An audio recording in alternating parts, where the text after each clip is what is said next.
नमस्कार दोस्तों। 15 फरवरी साल 2019 रॉकी स्पाइस सैटेलाइट ने अचानक अपना रुख पाकिस्तान के एक पहाड़ी में बने आतंकी कैंप की तरफ कर लिया था। आसमान के साथ साथ जमीन पर भी कुछ हलचल हो रही थी। पठानी कपड़े में मुंह पर गामछा लपेटकर रॉ के दो एजेंट भी इस कैंप के इर्द गिर्द चक्कर काट रहे थे, क्योंकि एक मिलिट्री कैंप की तरह बने ये कैंप एक बार में करीब 500 आतंकी ट्रेनिंग लेते थे। साथ में आजमल कसाब जैसे आतंकी भी यहीं से निकले थे। और तो और कुछ दिनों में यहाँ 300 और नए आतंकवादी आने वाले थे।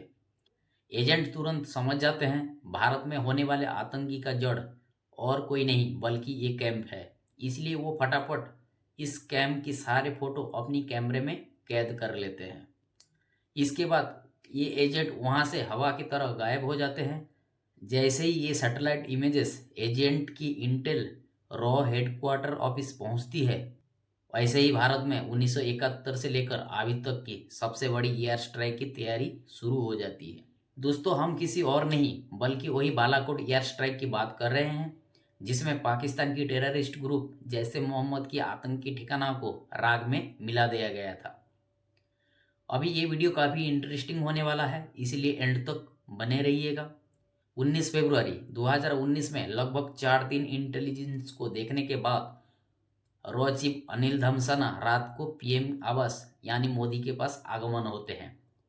ये पीएम से मिलते ही कहते हैं, सर आपकी कहे अनुसार हम मसूद अजहर को उसके किए की सजा दिलाने के लिए पूरी तैयारी कर ली है।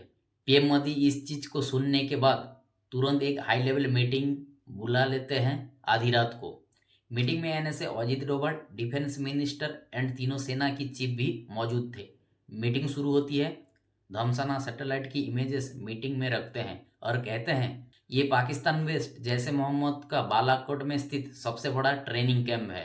धमसाना आगे बताते हैं, अगर हमने इसको तबाह किया तो एक ही झटके में आतंकी सीधा 10 साल पीछे चले जाएंगे। धमसाना आगे कुछ कहते तभी एक ऑफिसर उन्हें टोकते हुए पीएम की तरफ देख कहता है, सर हम पुलवामा का बदला उरी अटैक की तरह स्ट्राइक करके लेंगे। इसीलिए पाकिस्तान हाई अलर्ट पर है। अगर हमने अभी कुछ भी किया तो बेहद घातक परिणाम हो सकते हैं। ये ऑफिसर आगे कुछ बोलता तभी डोभाल इसकी आंखों में आंख डाल अति तीव्रता से बोलते हैं, आज हम चुप रहे तो हमेशा की तरह वो फिर कुछ दिनों के बाद हमारा खून बहाएंगे। इतना कहने के बाद डोभाल पीएम की तरफ देख एक ही वाक्य कहते हैं, हमें स्ट्राइक करनी होगी और पूरी जोर से करनी होगी। डोभाल के इस बात सुनकर पीएम कुछ देर तक कमरे में मौजूद हर इंसान की तरफ देखते हैं और थोड़ा सोचने के बाद कहते हैं, डोभाल जी का कहना सही है, पाकिस्तान में बैठे उन आतंकियों को मुंह तोड़ जवाब दिया जाएगा। ये सुन धमसाना के चेहरे में अलग ही मुस्कान आ जाता है और मीटिंग में मौजूद तीनों सेनाओं के साथ साथ हायर ऑफिसर अपना राय बताने लगते हैं। काफी देर तक सभी के बात सुनने के बाद डोभाल कहते हैं, मुझे लगता है बालाकोट में एयर स्ट्राइक का विकल्प सबसे कारगर साबित होगा। ये सुन वायुसेना प्रमुख भी डोभाल की तरफ देख हाँ में सिर हिलाते हैं। अब मीटिंग खत्म होने को आई थी। अब पीएम अपनी कुर्सी से खड़े होने लगते हैं। तभी ये वायुसेना प्रमुख से कहते हैं, मैं आपकी युद्ध कौशल से काफी वाकिफ हूँ। मिशन मुश्किल रहने वाला है, लेकिन आपको किसी भी हालत में 140 करोड़ भारतीयों का बदला लेना होगा।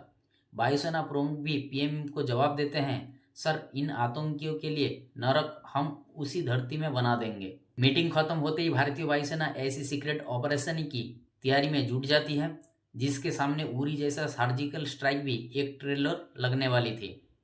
पाकिस्तान में बैठे हुए उन आतंकियों का दिल कांप जाए ऐसी स्ट्राइक करने से पहले फटाफट ये जान लेते हैं कि आखिर जैसे मोहम्मद ने ऐसा किया किया था जिसके कारण आज उन आतंकियों का नरक का एहसास होने वाला है। दरअसल 14 फरवरी 2019 में करीब 78 ट्रक्स में 2500 सीआरपीएफ जवान जम्मू से श्रीनगर जा रहे थे। गाने गाते हुए बातें करते हुए हमारे जवान को नेशनल हाईवे 47 पर चलते हुए अभी सिर्फ 15 मिनट ही हुए थे, तभी कहीं से एक गाड़ी कॉन्वॉय की तरफ आती दिखाई देती है।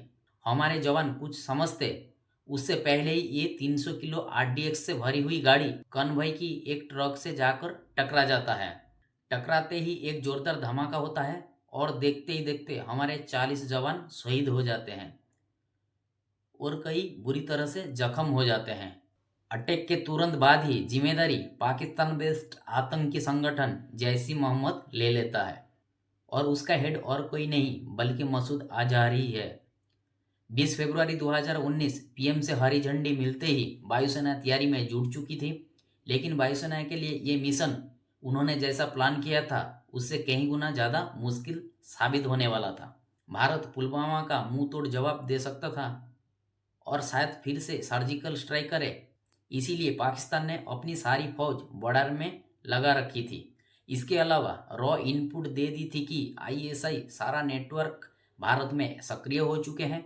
इसी कारण स्ट्राइक की कामयाबी और सफलता सिर्फ इस बात पर निर्भर करती थी कि एलिमेंट ऑफ सरप्राइज कितना है। इन्हीं बातों को ध्यान में रख शुरुआत में सिर्फ स्ट्राइक करने वाले पायलट को ही प्लान समझाया गया था। सब कुछ नॉर्मल दिखाने के लिए 20 से 24 तक बेंगलुरु में होने वाले एयर शो को भी होने दिया गया। इधर सारी दुनिया का ध्यान एयर शो में ही था। वहीं ग्वालियर एयरबेस में आतंकियों का जड़ से मिटाने की तैयारी जोर शोर पर चल रही थी। पाकिस्तान को ग्वालियर एयरबेस में अचानक हरकत का शौक ना हो, इसीलिए एयरवेज में इंस्पेक्शन का एक बहाना रखा गया। साथ ही कश्मीर में भी फाइटर जेट को हर रोज उड़ाया जा रहा था ताकि स्ट्राइक वाले दिन पाकिस्तान को फाइटर जेट के अचानक मूवमेंट पे कोई शौक ना हो। आईएसआई के खबरी वायुसेना के अंदरूनी हरकत पे भी नजर रखते हैं और इसकी शक की सुई हल्की सी भी ना घूमे, इसीलिए वायुसेना चीफ भी रोज की तरह सारे काम कर रहे थे। पहले वो एयर शो में अटेंड करते थे, फिर अपने साथी ऑफिसर की फेयरवेल पार्टी में भी जाते थे।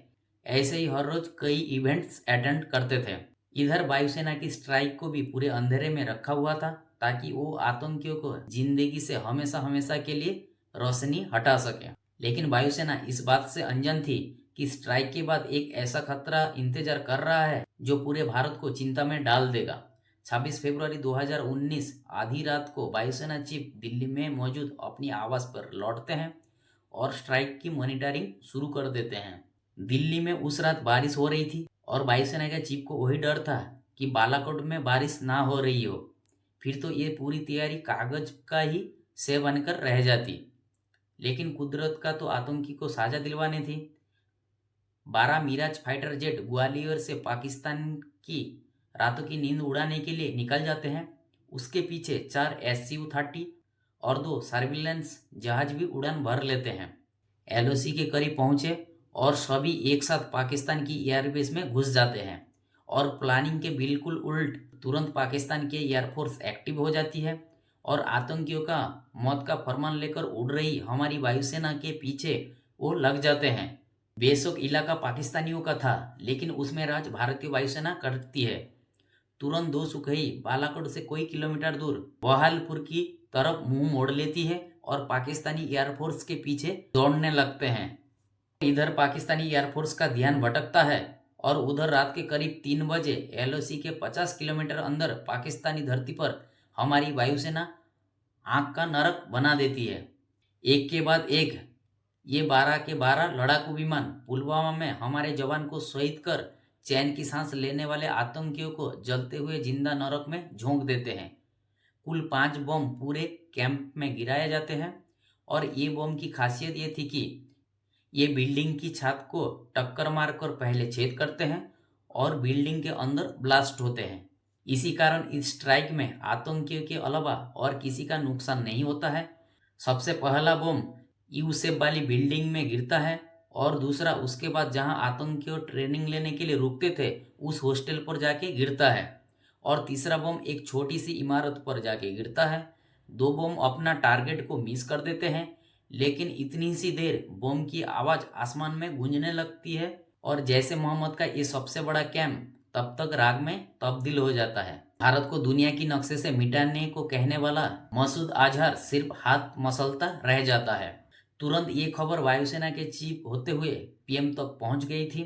आज 12 दिन के बाद जाके हर भारतीय की कलेजा को ठंड पहुंचती है और हमारे 40 शहीदों को असली श्रद्धांजलि मिलता है।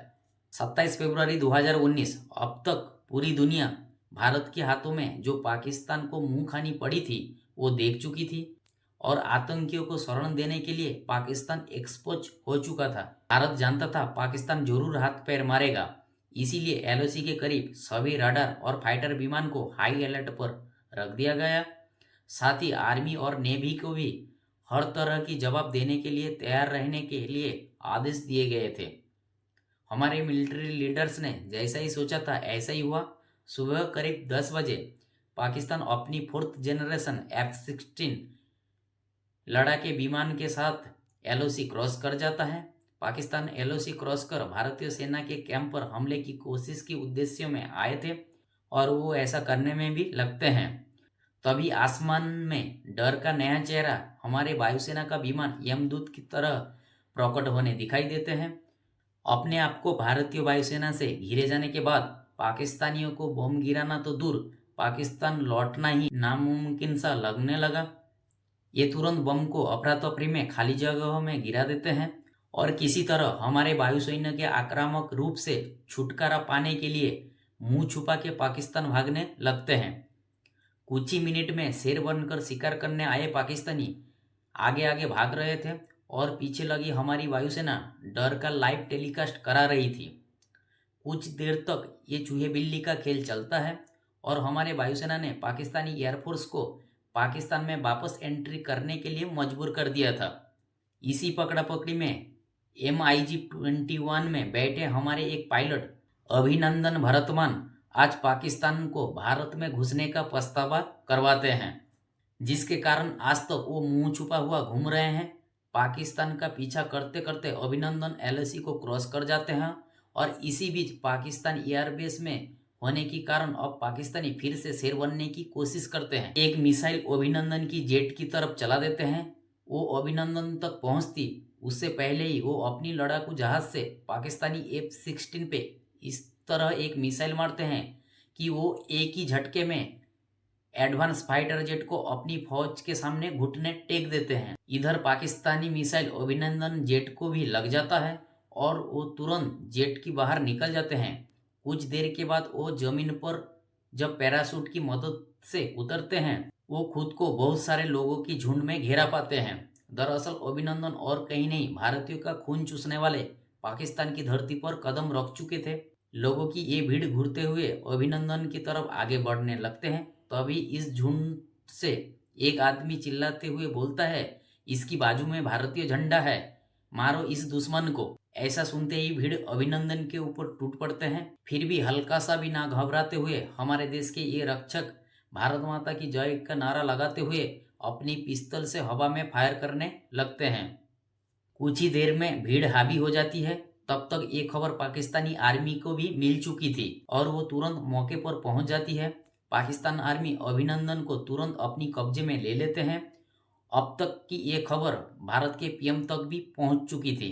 इधर पीएम तुरंत रॉ चीफ धमसना को बुलाते हैं और साफ कहते हैं कि अब तक पाकिस्तान हमने न्यूक्लियर बम की धमकी देता आया है और हम हमेशा जंग को टालते हुए आए हैं। धमसना जी, आप ISI चीफ को साफ कह दीजिए कि हमारे फौज को हाथ भी लगाया तो हमारे ये हथियार दिवाली के लिए नहीं बने हैं। 28 फरवरी को सुबह सीक्रेट लाइन से धमसना और ISI चीफ के बीच बात होती है। धमसना उसे साफ समझाते हैं कि अभिनंदन को कुछ भी हुआ उसके परिणाम बहुत खतरनाक होंगे और उसके लिए सिर्फ पाकिस्तान जिम्मेदार होगा। इतना ही नहीं, राजस्थान में मौजूद पिथी मिसाइल को भी रेडी टू फायर पोजीशन में रखकर उसका मुंह इस्लामाबाद की तरफ मोड़ दिया जाता है। भारत की तरफ से ताजा बालाकोट स्ट्राइक देख पाकिस्तान समझ जाती है कि इस बार भारत दुनिया की नक्शे से पाकिस्तान को मिटा देगा। इतना ही नहीं, पाकिस्तान के आर्मी चीफ भारत का उग्र रूप देख कांप जाता है। ये खुद उनकी मिनिस्टर ही पब्लिकली बताया था। इसी कारण 1 मार्च 2019 को देर शाम सही सलामत अभिनंदन को बाघावड़र में भारत को सौंप दिया जाता है। भारत सरकार अभिनंदन की बहादुरी को चलते उसे वीर चक्र से सम्मानित किया और उनका नाम इतिहास में गिने चुने पायलट के साथ नाम दर्ज हो गया, जिन्होंने MiG-21 से 4th generation F-16 fighter plane को मार गिराया। लेकिन दोस्तों, आतंकी को हम कितना भी मार दे, लेकिन वो एक नए आतंकी रिक्रूट कर लेता है। इसीलिए इस स्ट्राइक के जरिए इन आतंकियों को जड़ से नहीं हटा सकते। इन स्ट्राइक्स का एक ही मकसद रहता है कि आतंकियों को ऐसा संदेश दिया जाए कि तुम हमारे 40 को मारोगे तो हम तुम्हारे 400 को मारेंगे। और तुम्हारे घर में घुस के तुम्हारे छत पे चढ़कर मारेंगे। तो कुछ इस तरह ही हमारा वायुसेना ने पुलवामा का बदला लिया था। बाकी वीडियो को लाइक एंड शेयर और चैनल को सब्सक्राइब करने मत भूलिएगा। मिलते हैं किसी और वीडियो में, तब तक के लिए जय हिंद।